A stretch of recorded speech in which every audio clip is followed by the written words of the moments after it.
안녕하세요. 반려동물과 함께하는 고품격의 부부 방송 더하더하다 수의사 정원장. 안수의사 대표입니다. 반갑습니다.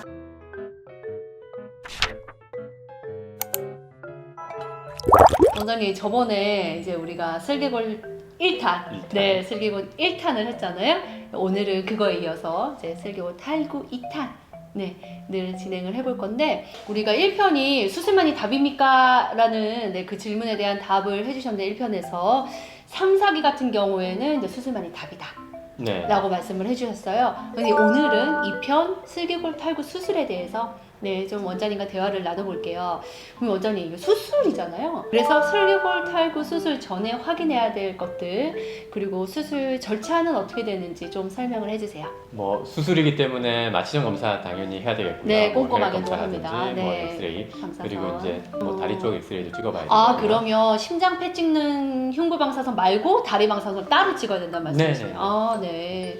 그리고 이제 거기서 별 이상이 없다 하면은 이제 수술 들어갈 건데, 슬개골 탈구는 상황에 따라서 여러 가지의 수술적 처치가 들어갈 수 있습니다. 그럼 수술 방법이 다르다는 말씀이신가요? 네네. 아이들마다 다 그게 다를 수 있어요. 아. 단계별로 다 다를 수 있고 아이 상태마다도 다 다를 수가 있고요. 네. 근데 기본적으로 주로 가장 많이 들어가는 부분에 대해서 말씀을 드리면, 무릎뼈가 들어있는 활차구라고 있어요. 도르래. 네네. 여기에 보이면 이렇게 오목하게 들어가 있는 거 비슷하게 생겼는데, 예. 거기 위에 슬개골이 있는데, 네, 이렇게. 네. 이게 얕게 형성되어 있는 아이들. 그래서 얕으면은 쉽게 빠지겠죠. 아, 이게 들어간 게 얕은 거. 네네. 아. 이게 선천적으로 얕게 형성됐을 수도 있고, 기수가 진행되면서 계속 빠지니까 변형되어서 또 얕아지는 경우도 있어요. 네. 그래서 얕게 형성되어 있는 아이들은 여기를 깊게 만들어주는 활차구 성형술 해주고요. 그 다음에 슬개골이 아래쪽 정강이뼈랑 연결되어 있잖아요. 네네네. 인대로 연결되어 있는데, 네. 그 뼈도 같이 돌아가 있기 때문에 네. 그거를 정상적인 위치로 돌리는 그런 정강이뼈 고정술.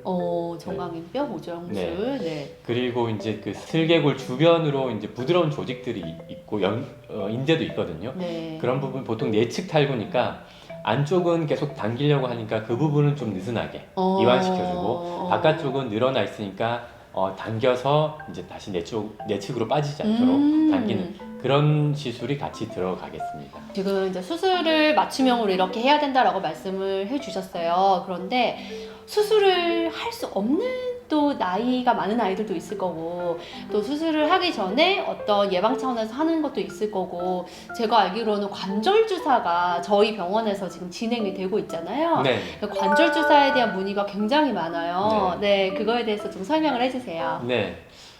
최근에 이전에도 뭐 관절 주사가 없지는 않았는데, 예. 최근에 새로운 성분으로 조금 더 효과가 좋은, 네. 조금이 아니라 훨씬 효과가 더 좋은 관절 주사가 나오고 있어요. 네네.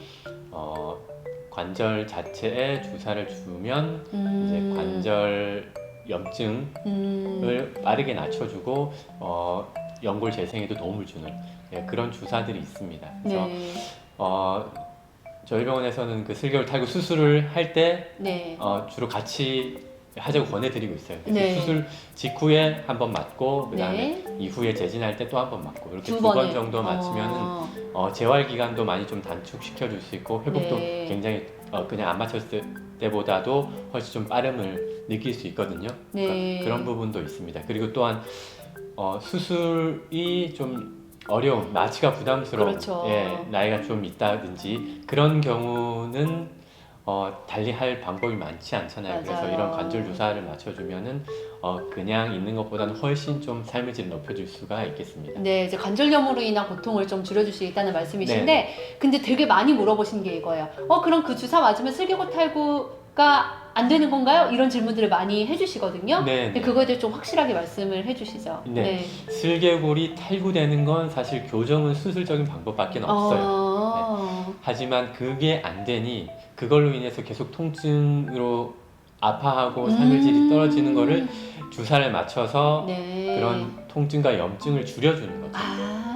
네. 빠져 있기는 하나 걷는데 불편함이 덜하도록 하는 음. 그런 처치라 생각하시면 됩니다. 수술을 못할 경우에는 네. 그 정도까지 도움을 줄 수 있다라는 네. 말씀이시고 근본적인 뭐 탈구를 막는다던가 그거를 교정이 된다던가 이런 건 아니다. 네. 네, 라고 말씀을 해주셨어요. 그리고 또 수술을 할 때 같이 하면 이제 더 재활 시간을 좀 줄일 수 있다. 네. 네. 그럼 원장님 그 수술 후에 좀 어떻게 진행이 되는지 그리고 뭐 주의사항들 이런 것 좀 설명해 주시죠. 그런 부분들 또한 이제 아이들마다 또는 그 병원마다 조금씩 다를 수는 있습니다. 그렇죠. 네. 저희 병원에서는 그래도 한 뭐 며칠 입원을 하고요. 네. 그리고 이제 퇴원하면서 이제 약도 드리고 한 2주 정도 후에 이제 실밥을 풀러 옵니다. 그러는 사이에 이제 재활을 시작을 해야 되는데요. 관절 수술은 슬개골 탈구가 안 되게 하는 게 1차적인 목적은 사실 아니고요. 네. 다리에 배열을 맞춰줘서 걷는 데에 불편함이 없도록 네, 하는 게 사실은 원론적인 목표라고 할 수 있겠습니다. 네. 그래서 관절은 계속 써야지 굳지 않기 때문에 맞아요. 예전에 제가 뭐 임상을 하던 초창기 때만 해도 사실 붕대 꽁꽁 감아서 한 뭐 오랫동안 좀 못 움직이게 하는 경우도 많았었는데 요즘은 관절 수술 후에 빠르게 관절을 써서 굳어지지 않고 맞아요. 네, 네. 근육이 많이 줄어들지 않도록 네, 네, 네. 그렇게 관리를 많이 좀 해주고 있습니다. 음. 주차별로 이런 이제 단계별로의 재활 훈련하는 방법도 보호자분한테 안내를 해드리고요. 네. 보통 재활 기간은 짧으면 한 달 반에서 2달 정도 네. 그렇게 기간을 잡고 서서히 강도를 높여가면서 운동을 시켜주게 됩니다. 사람 같은 경우에도 이제 수술을 하면 어느 정도 뭐 입원을 해서 좀 무리를 하지 않게 이렇게 병원에서 관리를 하는 부분이 있잖아요. 그런 부분도 있고 또 이제 병원에서 보면서 아이 상태를 또 체크를 좀 하는 더 거죠. 체크해 주는 네, 그런 알겠습니다. 이유도 있겠습니다. 네, 근데 이게 워낙 또 재활이 또 중요하다 보니까 보호자님들이 재활을 할 때 좀 더 신경 써야 되는 부분들 그리고 원장님도 재활할 때 이런 부분들은 좀 신경을 많이 쓴다라는 것들이 있을 것 같아요. 네, 아까 뭐 말씀드렸듯이 단계별로 하는 게 중요하고요. 아이들 상황에 맞춰서. 갑자기 그래서- 확 하는 게 아니라. 네. 물론 이제 뼈를 깎는 수술이기 때문에 상당히 통증이 심할 수 있습니다. 그래서 네. 진통제를 좀 꾸준하게 좀 먹어야 되고요. 아프면 안 디디려고 하거든요. 그렇죠. 근데 안 딛고 안 쓰면 점점 굳으니까. 관절이 굳으면서 맞아요. 근육이 줄어들어요. 네, 그래서 네. 어떻게든 그 발을 딛고 운동을 하게끔 해줘야 되는데 그러려면 1차적으로 통증을 줄여줘야 되기 때문에 네. 진통제를 어느 기간 정도는 꾸준히 좀 먹입니다. 그러면서 스스로 초반에 딛지 않으면은 보호자분이 무릎을 굽혔다 폈다 이게 수동 운동이라고 하는데 그거를 해주셔야 됩니다. 네, 뭐 네. 횟수나 이런 부분들은 이제 점차 늘려가면서 할 거고요. 그리고 네네. 수술 직후에는 좀 냉찜질 또는 온찜질 이런 걸 번갈아 가면서 해서 붓기 또는 이제 염증 완화를 좀 빠르게 해주도록 도와줄 수 있겠고요. 그래서 단계적으로 점점 시간과 강도를 높여가면서 해줘야 된다는 점. 그 다음에 두 번째는 그 보호자분들이 집에서 할 수 있는 네, 저 기억나요. 미끄럼 방지 여기 털 잘 밀어주고 네, 그리고 네. 바닥 미끄럽지 않게 해주고 네. 제일 중요한 체중 관리. 네. 네. 그래서 그런 부분들 관리를 똑같이 계속 꾸준하게 후에도 해주셔야 네. 되겠습니다. 아까 말씀드린 그런 재활적인 부분에 대한 단계적인 부분들은 뭐 1주일에서 2주 간격으로 내원을 해서 상태도 확인하고 그 다음에 그때 하실 수 있는 재활? 부분들을 네, 보호자분한테 네. 설명드리고 저희는 안내문을 만들어서 네. 드리거든요. 네, 그래서 네. 이렇게 잘 하셨는지 확인도 하고 앞으로는 네. 또 이렇게 해주세요 하고 안내도 해드리고 네, 그렇게 네. 하고 있습니다. 네, 원장님 그러면 슬개골 탈구라는 게 무릎 뼈가 이제 탈구가 되는 건데 그렇다면 수술 후에도 혹시 다시 탈구가 될 수 있는지 만약에 그렇다면 또 재수술을 해야 되는지 네 그런 게 좀 궁금합니다. 수술 후에 다시 빠지는 경우가 있을 수 있습니다. 오. 네, 있을 수 있고 다만 그 배열이 정상적으로 잘 유지가 되고 통증 없이 잘 보행을 하면 그거는 큰 문제는 아닐 수 있겠고요. 탈구가 또 언제 되느냐 시기적으로도 뭐 문제가 되겠지만 뭐 당연히 어릴 때 이제 안 좋아서 수술을 했는데 나이 들어서 빠진다. 이거는 뭐 수술이 잘못돼서 재탈구됐다고 보기는 좀 어렵겠죠.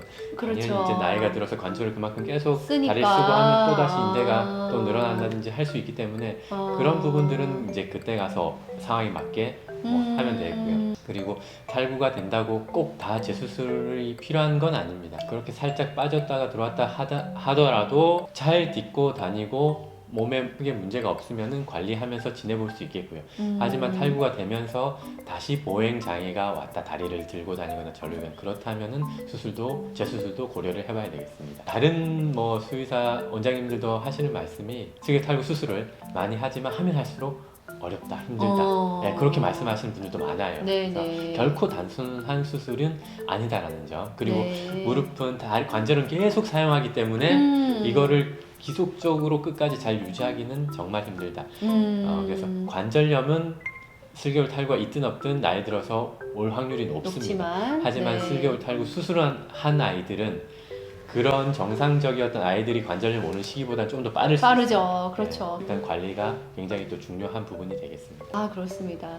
먼저 우리 보호자님들 좀 궁금증이 많이 풀리셨을 것 같아요. 네. 이제 실제적으로 1편을 보시고 슬개골 탈구에 대한 문의가 더 많아졌어요. 네. 그래서 이제 수술에 대한 이런 영상을 또 찍었으니 이제 보호자님들께 도움이 좀 많이 될 것 같습니다. 네, 그럼 마무리를 해볼게요. 네. 반려동물과 함께하는 고품격의 부부방송 너하더하다 구독, 좋아요 많이 부탁드립니다. 많이 부탁드려요.